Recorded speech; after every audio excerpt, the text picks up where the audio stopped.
Hi, my name is Mike Bremner, and this is my video to replace Parent Night for the 2014-15 school year at Bennett.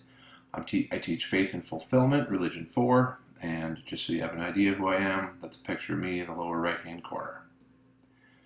The course is designed around 4 basic questions, and we'll investigate each of those questions through a number of tools. The first question we're going to address as a class, we've already begun to address in the last couple weeks, is the question, who am I and how did I get this way? Our goal is to come to know ourselves and see opportunities to make changes where we need to.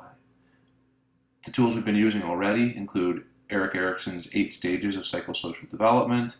We'll begin talking about Alfred Adler and the work that he did talking about the impact of birth order on one's development, and another personality typing tool that we'll make use of is the Enneagram. And we have a textbook, The Enneagram Made Easy, that we'll be working out of, along with some supplemental text and internet articles and things that I'll be handing out to the students.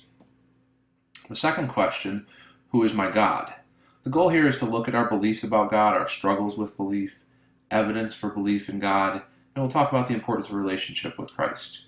If we examine that which we desire most deeply, I think eventually we'll be able to determine what life will best respond to those longings. And it's my firm belief that living as a Catholic, living as a Christian, will respond to those aspirations in a really great way.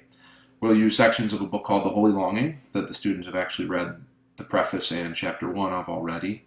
We'll read Viktor Frankl's Man's Search for Meaning. He's a Holocaust survivor who takes a look at how he held on to meaning, how other concentration camp survivors held on to meaning in really the most grave of circumstances. We'll also use excerpts from a book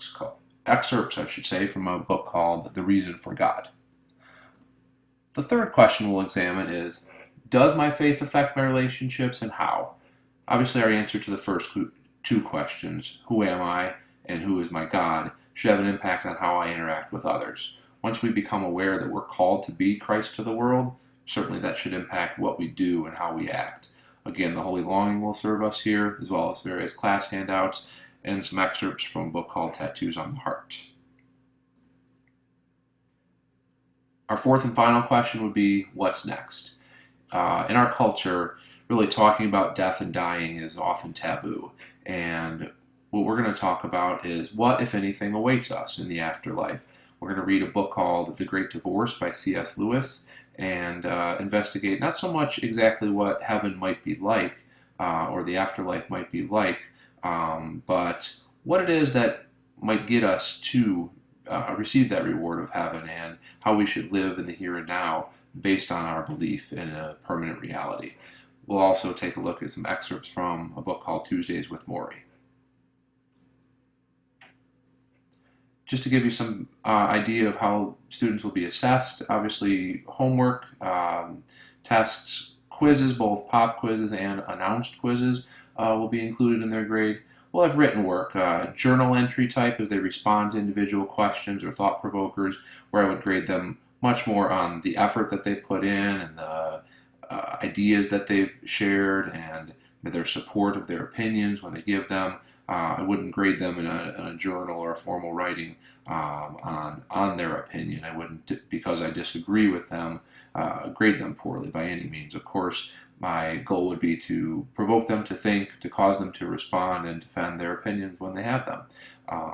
So written work you can receive really good grades on, perfect scores on, in fact, even if you say something that I happen to disagree with. I really want to encourage them to think. Finally, participation is going to be considered before a final grade is determined.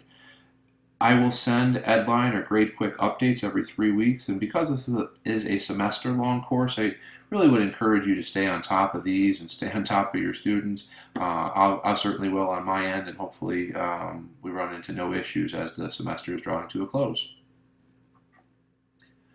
A little bit about me. Sometimes with this parent night, I don't know whether parents want to know more about the class that their child is taking or the person that their child is spending 45 minutes a day with. So to give you a little background on who I am, I actually graduated from Bennett in 1990. I love it. I love the school. I enjoyed my time here as a student, and I'm happy to be back teaching. I hope your child loves Bennett as much as I do and have. And if they don't, I hope this year it can change that in some ways. But I graduated from Bennett in 1990, and so I know a little bit about what your child is going through. At the same time, it's quite a different place than it was almost 25 years ago since I walked these halls. After I graduated from Bennett, I went to the University of Notre Dame, where I received my undergraduate degree in accounting. I think there's a picture here of me in one of my accounting classes.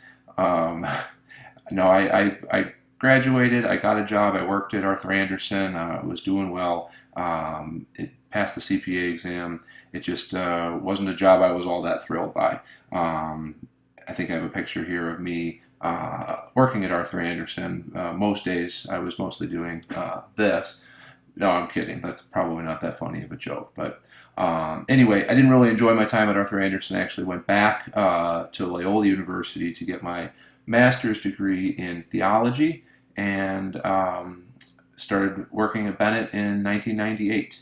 Been in the classroom for this is my 17th year now.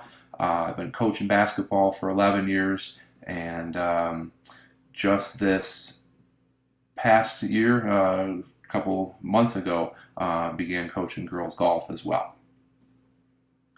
I'm blessed with a wonderful family. My wife and my 4 kids. There's a picture of us this summer at Myrtle Beach.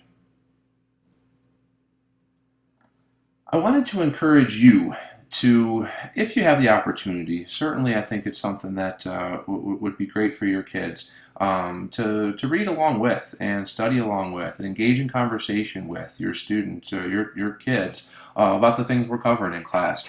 I have here on the right side a letter that was given to me years ago now by a mother of a student I had in class, and she's talking about a book, The Holy Longing, that is one of the guiding books that we'll continue to revisit throughout the semester.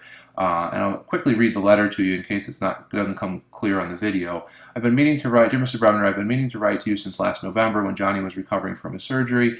He was trying to keep up with his schoolwork, but having taken painkillers, he was too sleepy to read. I read a chapter of The Holy Longing, and we talked about it. That was one of our connecting moments of senior year. I was intrigued and started to read the book for myself. What a great book. I think I got more out of it than Johnny, considering his limited life experience. We had some good discussions about it throughout the year. Maybe you could recommend that the parents read it when you give your overview during orientation. It's a book that can be read chapter by chapter and would provide fodder for many a night's conversation over dinner. Thank you for all you do to prod these teens, at least thinking about their spirituality a couple times a week. I'd encourage you to read The Holy Longing, or really any of the books. Man's Search for Meaning is a great book. The Great Divorce is a great book.